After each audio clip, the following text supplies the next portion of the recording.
आप देख रहे हैं जीएम इंडिया न्यूज और मैं हूं आपके साथ आईडी शर्मा।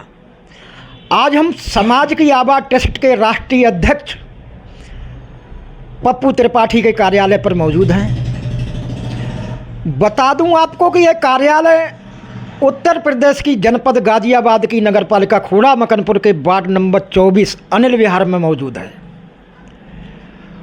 और आज जहां पर आप देख रहे हैं हम जिस कार्यालय में बैठे हैं, वहां पर महीने में तकरीबन 2 बार, कम से कम 2 बार गर्भवती महिलाओं के टीके, गर्भवती महिलाओं को दवाइयाँ, बच्चों को का टीकाकरण ट्रस्ट के द्वारा कराया जाता है। और वो ये वही शख्स हैं पप्पू त्रिपाठी, इनके माध्यम से एक काम जो सामाजिक कार्य है वो होता है। अब इन्हें परेशानी कहाँ आ रही है? कल मैंने इनको थाने के आसपास घूमते देखा तो मैंने कहा समाज सेवी होते हुए थाने में कैसे चक्कर काट रहे हैं, तो इन्होंने अपनी व्यथा बताई। इनकी परेशानी क्या है कि एक इनके यहाँ कोई ग्राहक आता है प्लॉट खरीदने के लिए और 15 लाख में वो प्लॉट खरीदता है। 4 महीने का समय होता है। 4 महीने में जब वो पैसे नहीं दे पाता है तो कहता है हमारे पास पैसे की व्यवस्था नहीं बन पा रही है, हम प्लॉट नहीं ले पाएंगे। तो बहुत से ऐसे सारे डीलर हैं जो बयाना वापस नहीं करते हैं, आई हुई रकम वापस नहीं करते हैं, और ये बेचारे 50 पंचों में बैठ करके इन्होंने 2 लाख रुपया फालतू, यानी उनका 13.5 लाख रुपया इनके पास आ चुका था, उसका 15.5 लाख रुपया दिया है। उसके बावजूद भी उस शख्स ने इनको ऐसा उल्टा फंसाया है। न्यायालय गाजियाबाद में इनके ऊपर मुकदमा दायर किया है झूठा कि ये हमारा पैसा नहीं दे रहे हैं। और दूसरा, उसके बावजूद मुकदमा दायर करने के बावजूद आज वो बार बार उसकी महिला वो इस कार्यालय के सामने आती है, कभी कभी खड़ी हो जाती है और इनके आने जाने वालों से और अपने जानने वालों से कहती है कि मैं इसको झूठे केस में फंसाऊंगी। तो बहुत बहुत स्वागत है त्रिपाठी जी हमारे चैनल में आपका। धन्यवाद शर्मा जी। और क्या समस्या है आपकी जो आज मैं सुन रहा हूँ कि आपके आगे इतनी बड़ी समस्या आगे, इसका क्या कारण हो सकता है? शर्मा जी, पहले तो मैं सभी का धन्यवाद करना चाहूँगा क्योंकि हमारा जो परिवार है, दर्शक ही हमारे परिवार हैं और जो समाज के लोग हैं वो हमारा परिवार है। हमारी समाज की जो माताएं हमारी माएँ हैं और बहनें हैं।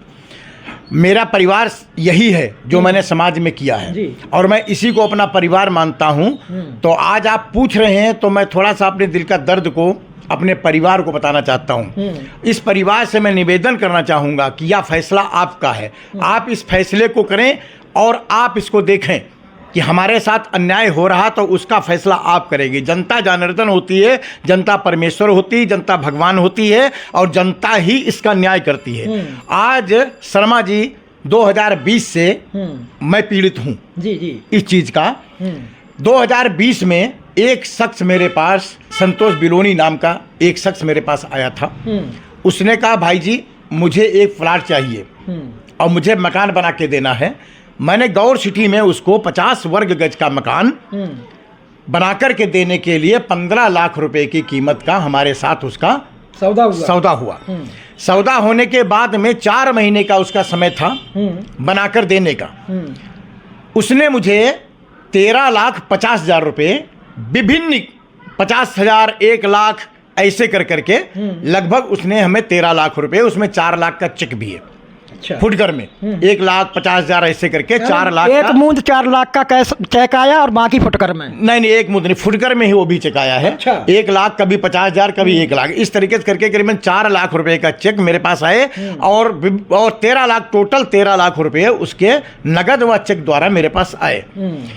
जब 3 महीने हो गए और मकान बनना शुरू हुआ तो मैंने कहा कि बिलोनी जी, लेबर और मिस्त्री डेली पैसे लेती है, इसलिए कृपया करके जो पेमेंट मेरी बची हुई है वो मुझे देने की कृपा करें।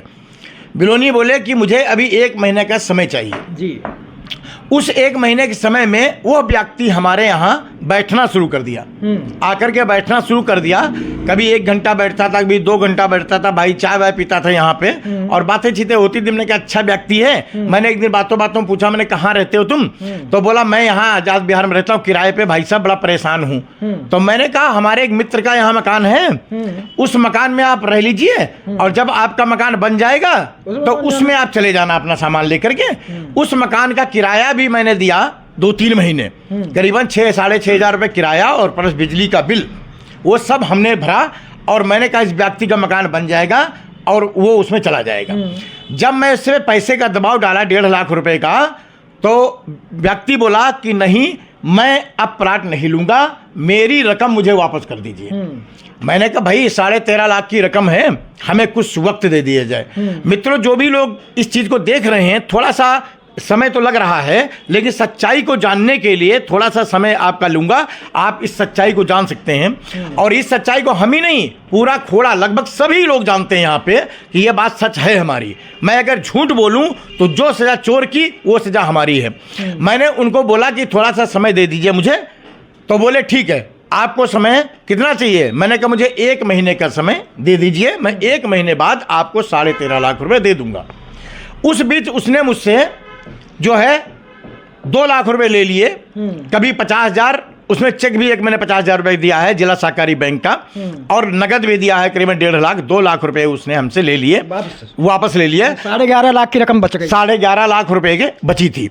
लेकिन जब 1 महीने हो गया तो किसी कारण से मेरे पास पैसा नहीं बना। जो सच्चाई है वो मैं बताऊंगा। मैंने फिर कहा, मैंने कहा मुझे 10 दिन का समय और दे दीजिए। उसने 10 दिन का समय मुझे और दे दिया, लेकिन 10 तारीख का जो समय था देने का पैसा, उससे पहले 5 तारीख को वो व्यक्ति, हमारे प्रतिनिधि जो चेयरमैन जी हैं यहाँ के, रीना भाटी, उनके जेठ चेयरमैन थी, हाँ चेयरमैन जो थी पहले, अब तो नहीं है, वो बहन जी हैं, चेयरमैन पहले थी, अब जो है चेयरमैन नहीं है। उनके जो जेठ हैं महेश भाटी जी, महेश भाटी जी के यहाँ वो व्यक्ति जाता है और अपनी शिकायत करता है। महेश भाटी के यहाँ से एक तोता राम जी हैं, तोता राम जी का मेरे पास फ़ोन आता है कि पप्पू त्रिपाठी आप यहाँ आ जाइए, महेश भाटी जी बुला रहे हैं। मैंने कहा चलिए ठीक है मैं आ रहा हूँ, क्या बात है? उसने कोई बिलोनी आया है, वो आपकी शिकायत कर रहा है कि आप उसके पैसे नहीं दे रहे हैं। मैंने कहा भैया उसका टाइम था 10 तारीख का, आज 5 तारीख है, 5 दिन का भी समय है। तो बोले नहीं आप आ जाइए, यहीं बैठ के बात कर लीजिए। जब मैं यहाँ से गया तो करीबन वो जो इनका जो धन सतगुरु वाले बाबा राम रहीम, डेरा सच्चा सौदा के बहुत सारे वहाँ पे अनुयायी बैठे हुए थे, उनके सबके सामने बात हुई। मैंने कहा भैया इनका जो टाइम था वो 10 तारीख का था। अंदाजा कितनी संख्या होगी डेरा सच्चा सौदा के जो अनुयायी? 50 लोग उसमें बैठे थे। उसमें तोता राम जी थे और भी बहुत सारे, नाम नहीं जानता हूँ, बहुत सारे बुजुर्ग लोग बैठे हुए थे। मैंने उनको कहा भैया आप लोग बताइए, हम कोई बेईमान तो नहीं है। हमने इनको बोला 10 तारीख को देने के लिए, आज 5 तारीख को मेरे लिए पंचायत जोड़ रहे हैं। मैंने कहा 10 तारीख को मैं पैसे दूंगा इनको। लोगों ने कहा भैया इनको वापस कर दीजिए पैसे। उसके बाद में लोगों ने कहा, मैंने कहा 2 लाख रुपए मैं इनको दे दिया हूं।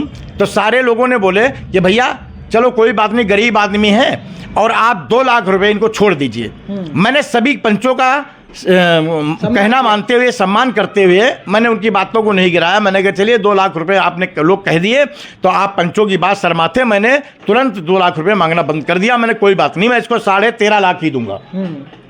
मैं वहां से आता हूं, शाम को महेश भाटी जी का फोन आता है और कहते हैं भैया जब आप पैसे दोगे तो मकान भी आपको खाली करना पड़ेगा, उसको देना पड़ेगा। मैंने कहा हाँ जी। मैंने कहा मकान खाली करना पड़ेगा, उसी दिन चाबी मैं लूंगा और पैसे दूंगा। तो महेश भाटी जी बोले कि भैया कुछ पैसे इसको दे दीजिए जिससे कोई मकान एक खरीद ले और अपना आपका मकान खाली कर दे, बयाना कर दे वहां। मैंने कहा चलिए कोई बात नहीं। मैंने जो है उसको 1.5 लाख रुपए विपिन सिंह भदौरिया और आकाश तिवारी के द्वारा मैंने महेश भाटी के हाथों दिया। उन्होंने वीडियो बना के लाए बाकायदा कि पैसा देते हुए। उसके बाद दूसरे दिन 1 लाख रुपए मेरे पास और कहीं से आ गया। मैंने कहा 15 तारीख को देने हैं, तो आज 11-12 तारीख हो रही है, चलो भेज दो। 1 लाख रुपए आकाश तिवारी और विपिन सिंह भदौरिया के द्वारा मैंने फिर भेज दिया 1 लाख रुपए, 2.5 लाख रुपए हमारा वहां पे पहुंच गया। 11 लाख रुपए हम जो है 10 तारीख को उसके हम गए और सभी लोग बैठे हुए, करीबन 50 लोग बैठे हुए थे। 11 लाख रुपए हम दे रहे थे। तो सतीश मिश्रा जी मेरे साथ थे, वो बोले भैया इन्होंने कोई चेक भी दिया है मैंने हाँ चेक भी दिया, 4 लाख के लगभग चेक आए इनके। तो बोले 4 लाख इनको चेक से दो और बाकी 7 लाख रुपए आप कैश दीजिए, नगद। तो मैंने रोक के फिर एक चेक मंगाया, 4 लाख रुपए का उनको चेक दिया। वो चेक उनके अकाउंट में पास हुआ है और 7 लाख रुपए मैंने उनको कैश दिया। ये बात हमें लिखवा भी नहीं रहा था क्योंकि मैं ईमानदार व्यक्ति हूँ, विश्वास रखता हूँ लोगों में, लेकिन लोगों ने कहा नहीं स्टाम्प लिखवा लीजिए, सतीश मिश्रा वगैरह बोले स्टाम्प लिखवा लीजिए। मैंने स्टाम्प तुरंत उसका लिखवा लिया। स्टाम्प पे लिखा है बाकायदा हमारा इनका कंप्रोमाइज हो चुका है, पैसे मैं प्राप्त कर चुका हूँ, 4 लाख का चेक भी पास हो चुका है और एक लड़के ने वहाँ पे वीडियो बना लिया जो कि हमें नहीं पता थी। उसके बाद में वो बोला भैया मुझे मकान खाली करने के लिए 10 दिन का समय दे दीजिए। मैंने कहा भाई मेरा मकान नहीं है, मकान तो दिल्ली का किसी का है, आप उससे बात कर लीजिए। इन्होंने बात करी, उसको व्यथा बताई तो बोले कि भाई कोई बात नहीं 10 दिन का समय दे देता हूं। वो मकान 10 दिन तक उन्होंने नहीं खाली किया। मकान मालिक ने उससे बोला तो बोला 10 दिन का और समय दे दो। 1 महीना बीत गया। 1 महीने बाद में उस व्यक्ति ने 56(3) में मेरे खिलाफ 156(3) हाँ 156(3) में मेरे खिलाफ गाजियाबाद कोर्ट से एक सम्मन आता है थाने में कि तुम्हारे खिलाफ जो है मुकदमा हो गया है, मुकदमा होने वाला है, जांच आई है। मैंने उनको एग्रीमेंट दिखाया और जो फैसला हुआ था उसकी कॉपी दिखाई, वीडियो दिखाया, तो उन्होंने लिखकर ये भेजा कि इनका कंप्रोमाइज हो चुका है, ये मामला गलत है। उसके बाद फिर 56(3) में उसने मेरे खिलाफ डाला, फिर उन्होंने लिखकर ऐसा ही भेजा, 3 बार उसने डाला। अब उस व्यक्ति ने मेरे खिलाफ कोर्ट क्राइम में हमारे खिलाफ डाला है। उसने कोर्ट क्राइम ने अपने संदिग्ध में लेते हुए हम पर मुकदमा कर दिया है। इतनी सारी धाराएं मेरे ऊपर लगाया है, जबकि मैं सच्चा और ईमानदार आदमी हूं। यहाँ सारे लोग जानते हैं कि मैं किसी का 1 रुपया नहीं खाने वाला हूं। सारे पैसे देने के बाद भी मेरी ये हालत है। अब मैं मुकदमा भी लड़ रहा हूं। मुकदमा लड़ने के बाद उसकी महिला जो है दीपा बलोनी हमारे ऑफिस के सामने खड़े होकर के लोग उस कहती है इसको मैं बलात्कार कांड में फंसाऊंगी, छेड़छाड़ में फंसाऊंगी, इसको जेल में जुआऊंगी। मैं इस बात से बड़ा पीड़ित हूं, बहुत परेशान हूं।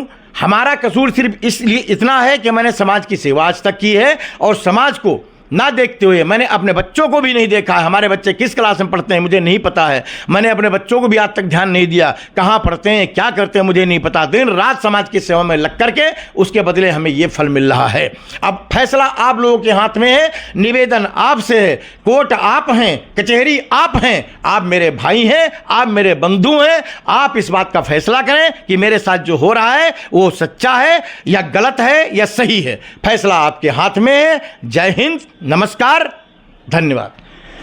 तो ये है पप्पू त्रिपाठी जी, जो मैं काफ़ी समय से मैं भी देखता आ रहा हूँ, समाज की सेवाओं में लगे रहते हैं, अपने धंधे के साथ साथ समाज की काफ़ी सेवाएं करते हैं। और अभी जो इन्होंने कई लोगों के नाम लिए हैं जो उनके सामने ऐसा हुआ है, 50 लोगों के सामने ये मामला हुआ है, एग्रीमेंट हुआ है, बाकायदा पैसा कई लोगों के सामने दिया है, कुछ नाम इन्होंने गिनाए भी है। तो अगली खबर में हम उन लोगों के साथ आपसे रूबरू होंगे।